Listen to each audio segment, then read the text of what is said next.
Hello, this is Reverend Don Lewis coming to you from the beautiful metaverse and more specifically from beautiful Danville, Illinois, homeland of the Corellian tradition and of Gaia Thrift, where I am now. And I hope that you are having a lovely Friday. Yesterday in the United States was the Thanksgiving holiday. I spent it with my nephew Jason and niece Dawn and their family. It was a lovely day. I hope you had a lovely day. Here on Midday with Reverend Don, we had a best of where I talked a little bit about my attitude toward the holiday from last year. And I am very much of the point of view, certainly, that the idea of taking time to consider the things you're grateful for is a very important thing. I'm a great believer in the idea of the gratitude list, that you take time each day to think of the things that you're grateful to have in your life, and that it will almost always improve your outlook and your mood. And the idea of taking a day to do that, I think, is a great idea. If we approach it from simply that, and not from the somewhat dubious historical origins that people try to put on it. As far as the story of the Puritans and the Native Americans go, I don't think that's anything to be celebrated. I think it is rather a bit of a warning about being careful who you help, because sometimes people will turn around and betray the people who help them most. And I think that that's if there's any moral message to the Puritan story, it's that the same person you help may turn around and betray you. And hello to Daniel in the chat room, and hello to Moondancer. But what I personally like about the Thanksgiving holiday, I tend to think of it as being a good time to think about all of those lives that have been given for us to continue to thrive in this physical world. All of the animals, all of the vegetables that we eat throughout the year, to take time to honor those. And so for myself, when I think of something such as a Thanksgiving blessing, to me that is saying thank you to the turkey, thank you to the vegetables and so forth, who have given their lives. And granted, this is not a conscious thing, but at a spiritual level, I do believe there is a choice involved. And hello to Renee in the chat room. And I think that it is a good idea to do that once a year. So for myself, any turkey that comes on my Thanksgiving table is going to have a name. And naming and thanking the turkey is a custom that I follow.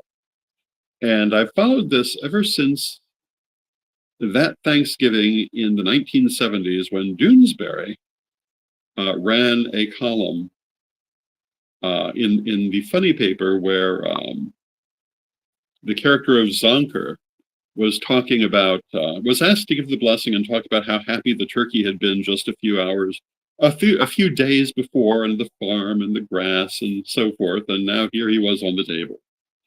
And I think I took that in a different way than they meant it. But, to me, it really did speak to the fact that, yes, it's quite true that anything on that table was previously alive, and the same is true every day of the year. And so often, people in our current society are either unaware of that somehow, or they totally ignore it. And I think taking time to acknowledge it is very important.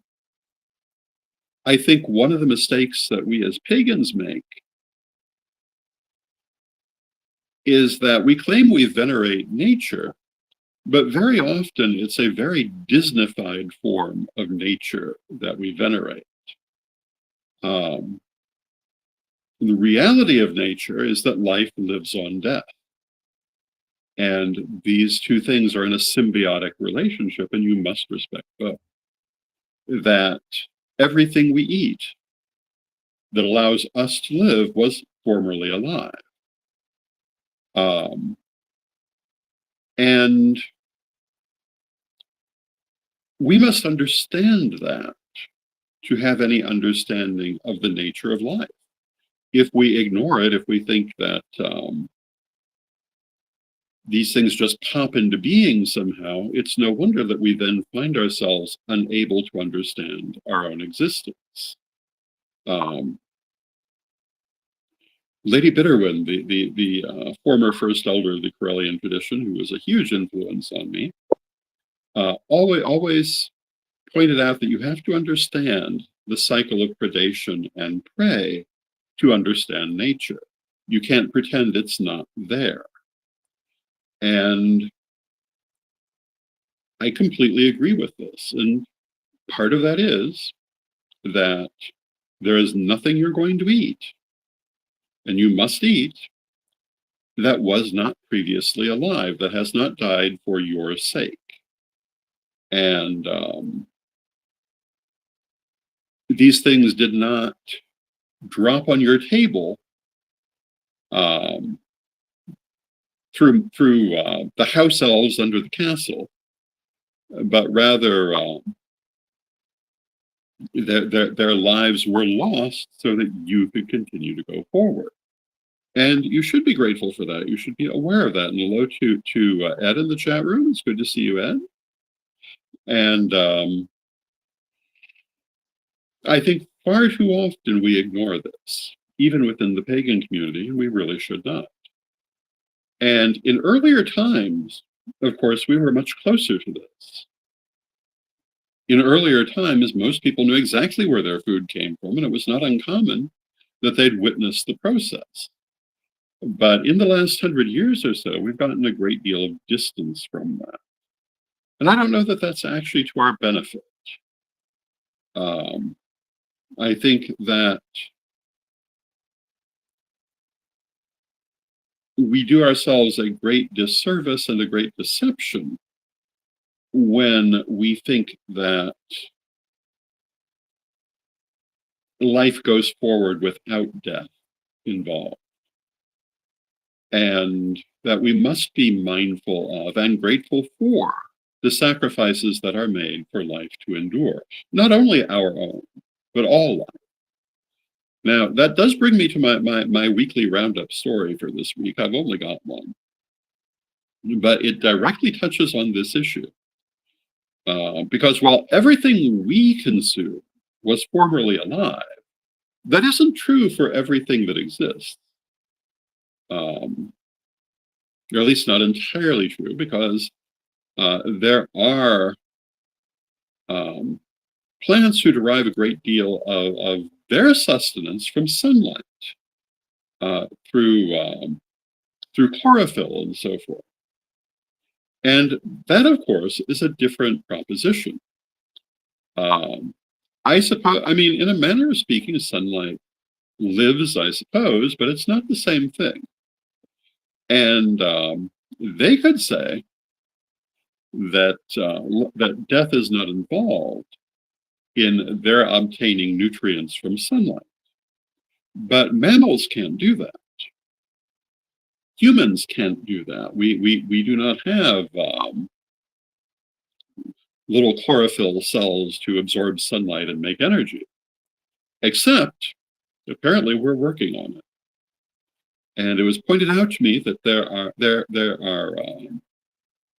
chlorophyll hamsters now in existence who derive part of their nourishment from sunlight because of the introduction of chlorophyll cells from plants into hamster tissues. And this is a fascinating subject, and it gives me interesting images of little green hamsters running around charged by the sun, and that's not actually what the story is about. So when I went to read the story, it was a little different than it first appeared. There are no actual chlorophyll hamsters. What they did is they took chlorophyll cells and injected them into hamster cells, not actual hamsters, but hamster cells. And they found that these chlorophyll cells survived and functioned for about 48 hours. And that during that time, the hamster cells grew faster than they would have done under other circumstances. That they received the benefit um, of the sunlight through the chlorophyll. And this is a fascinating thought. It doesn't go any farther than that right now, but never know what the future will hold. They had thought, apparently, and what one would expect, apparently, is that the mammal cells, the hamster cells, would simply digest the chlorophyll cells. But that isn't what happened.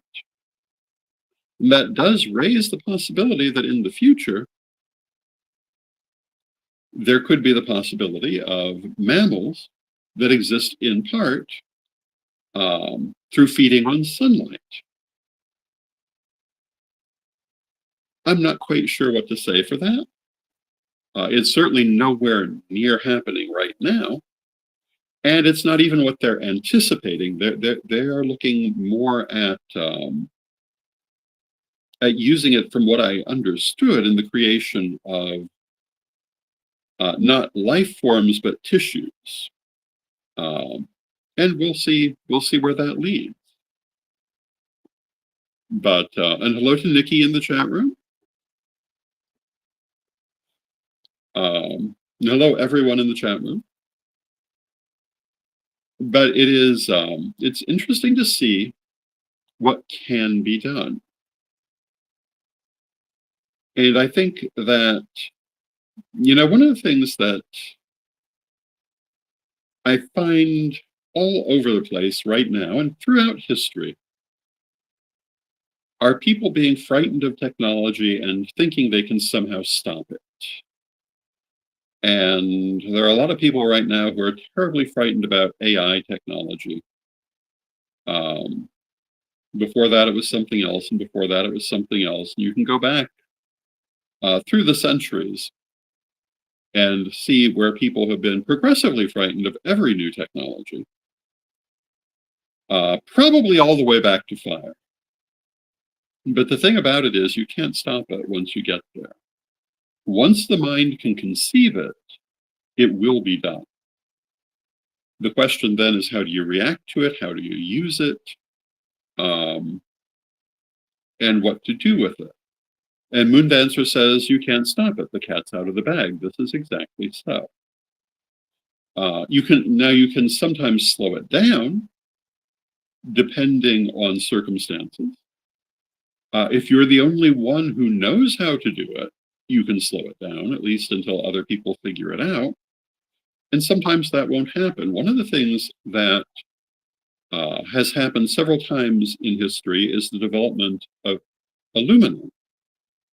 Modern aluminum was developed in the 19th century and is widely used today. But it had been developed several times historically and then forgotten about because the people who developed it never shared the way of creating it. So in that sense, technology can be stopped from spreading by simply not being spread. But that's easier said than done, and not something that's usually effective, especially today. Those people who had developed aluminum historically were so isolated in that development. There was not even much of a record of it, if any record of it. We know about it only through archaeology. Except in the case of the Roman Empire, where there is a remark upon it in a history which talks about a man having invented what is apparently aluminum, and how the emperor of the time was so concerned that this would destabilize the economy that he had him pushed over the side of a mountain. And the secret of aluminum went with him.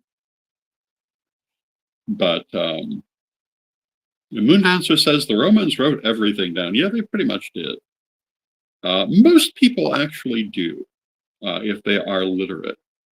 The question is how much survives. One of the things I think is very exciting, it's not a recent news story, but it's an ongoing news story, uh, are the libraries from Pompeii and Herculaneum.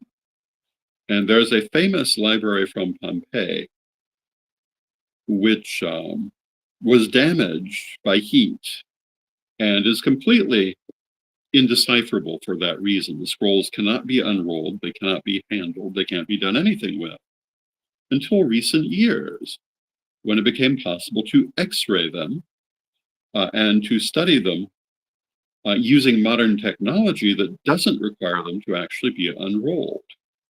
And new pieces of classical literature are becoming slowly available by deciphering these ancient charred scrolls, which is absolutely fascinating. And it was a very large library, and who knows what may be in there. One of the worst, most frustrating things about the turning of the last age, and will probably be true for the turning of this age too, is how much knowledge was lost in the transition. And of course, it wasn't all in one fell swoop either.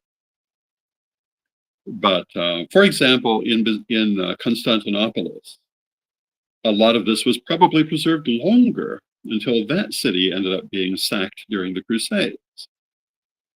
But so much classical literature simply did not survive because of a number of issues. One of them was the development of the popularity of the book versus the scroll. Another one was the change in the spoken languages. One of the things that is often misunderstood, the great poet Sappho, very little of her poetry survives. And um, a lot of people have been under the opinion that it had been intentionally suppressed because of her association with lesbianism. But this is not actually the case at all. What happened is that she spoke, I believe it was Doric Greek. And hello to Steve in the chat room. It's good to see you. And as time went on, people just stopped speaking Doric Greek, including scholars. They studied Attic Greek instead. So we have a lot of Attic Greek literature that survives, but the Doric and Ionic, maybe it was Ionic that she spoke, but the Doric and Ionic Greek speakers, their writings were mostly lost because nobody copied them, because at that time everything had to be copied by hand, because nobody could still read them. And so only when they were quoted in Attic did their work survive.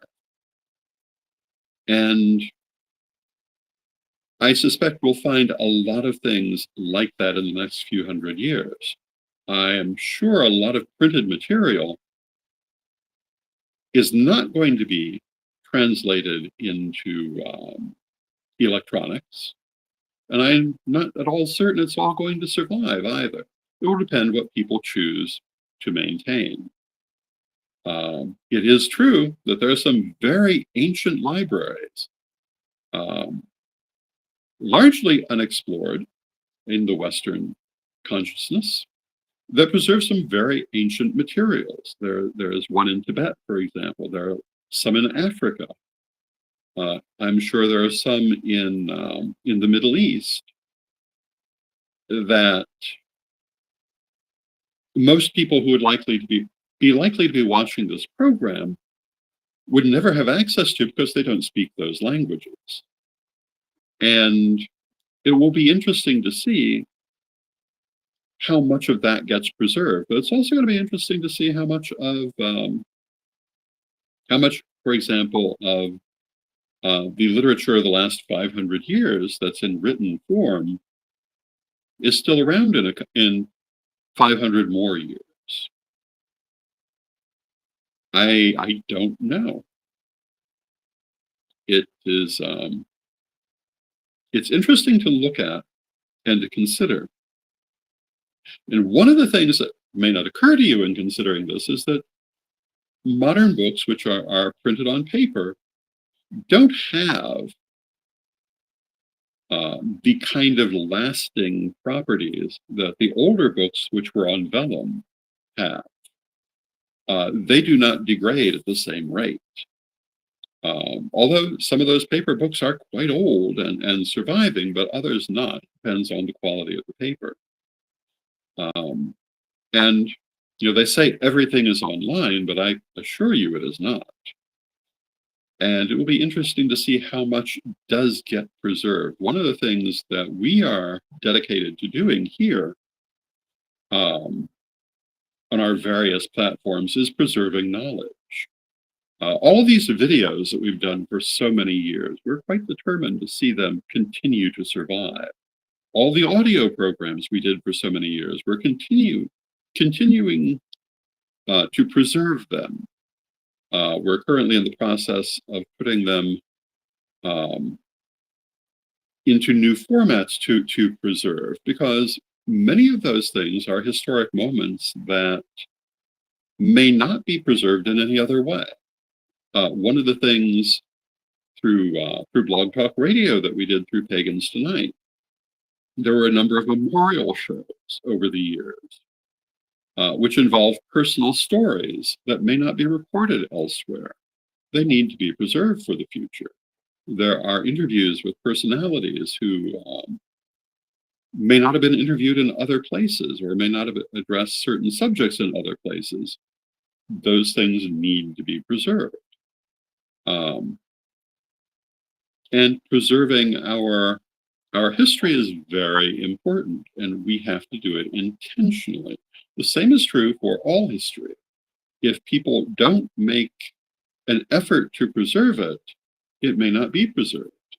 One of the interesting things, as an artist, I grew up studying the developments, historically speaking, of modern art. The great advances of the Renaissance, for example, and later of the Baroque era, and how modern art came into existence. But one of the things that's very notable is if you look at ancient Roman art, many of those things that were invented during the Renaissance were already there, but they were not preserved as that culture passed on. Being decorative arts, they were not among the things that people really had made an effort to preserve. If you look at the art of the Roman Empire, it certainly is not all at the same level, and it goes down considerably over the course of centuries. The same is also true in Egypt. In Egypt, they produced artwork as good as any that has ever been produced in terms of portraits and the like, and also sometimes very crude artwork, because culture ebbs and flows, and certain things get taught and certain things have to be rediscovered. So as we look to the future, preserving the things we consider to be important is going to be important. And if we don't do it, we have no reason to think it will be done. And these are some of the things that I tend to think about. And also, since we started on that subject of the Thanksgiving holiday, one of the things I'm thankful for is the ability to preserve this knowledge and the privilege of having been able to record so much of it in the first place. Looking back at our lives, we have been in some really remarkable places and done some really remarkable things that many people don't do. And I have to say that, sometimes I don't understand people's thought processes, but then I also look at some of their lives and I say to myself, this is very limited. And when you have limited your life and your life choices, of course, you're going to decide on things differently because you don't really know what's there. And I would imagine many of the people who would be listening to this broadcast have observed the same thing, that not everybody is living anywhere near the fullness of their potentiality. And I'm very grateful to have been able to have lived as broadly as I have. I can't really imagine having lived a more limited life. With that, I want to take a moment for a message from our sponsors. Why? Because we love our sponsors, as I say every day. And here we go.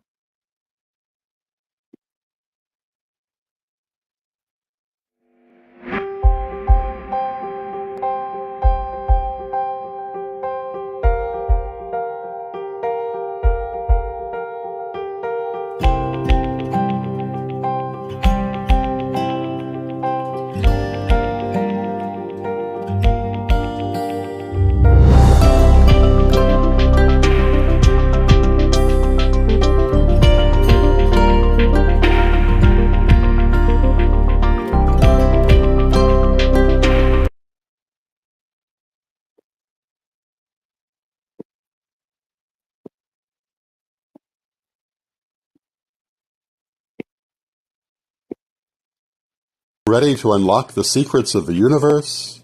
Join me, Rev Don Lewis, for my metaphysical and magic auctions at Gaia Thrift at whatnot.com. Discover fascinating artifacts, mystical crystals, and rare and unusual books that could change your life. Don't miss this chance to bring a little magic into your world. Rev Don's Metaphysical and Magic Auctions, where the extraordinary can become yours.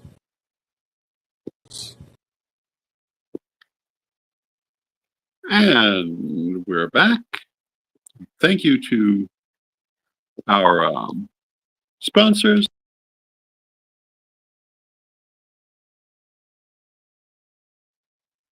Equinox Learning Hub and Rev Don's Metaphysical and Magic Auctions. And our next auction, I think, is going to be on Tuesday. We had one planned for today, but for various reasons, we're not doing it today. But I think we are planning on Tuesday, and we'll certainly talk more about that in the future. So with that, we're coming down to the end of our half hour. I hope you have enjoyed the program. To all the little chlorophyll hamsters out there, when I first heard the idea of the chlorophyll hamsters, my first thought were glow-in-the-dark hamsters, and I imagined the little glow-in-the-dark hamsters playing around. For those of you who are not aware of it, I have a great love of hamsters. There was a time time that we were very involved in raising hamsters, and I've always rather enjoyed them. But glow-in-the-dark hamsters are old news. They've been around for I don't know how many years now. And one of the things that we must expect in the future is to see more of these designer beings being created. And where is that going to lead? Well, I don't think we know. But it is going to become an interesting world, to say the least. And Steve says, yes, thanks. Enjoyed the program very much. I'm glad. And I'm happy that people enjoy the program. I will be back again on Monday, and we will have another week of shows for you. And with that, we've come to the end of our half hour. So let us close with our prayer, as we always do. Divine Mother Goddess, Divine Father God, beloved ancestors, we thank you for all that you do for us in our lives and for the many wonders that our world offers, including chlorophyll hamsters and glow-in-the-dark hamsters. and all hamsters for that matter. And we rejoice in this walk we walk together. We rejoice in the many surprises that life offers us and the great familiarities it offers us as well. Beloved Mother Goddess, beloved Father God, beloved ancestors, we thank you with great love and knowing you are always with us. From respect, we thank you for your presence and may you be blessed now and always. May you be blessed now and always, and I'll see you again on Monday.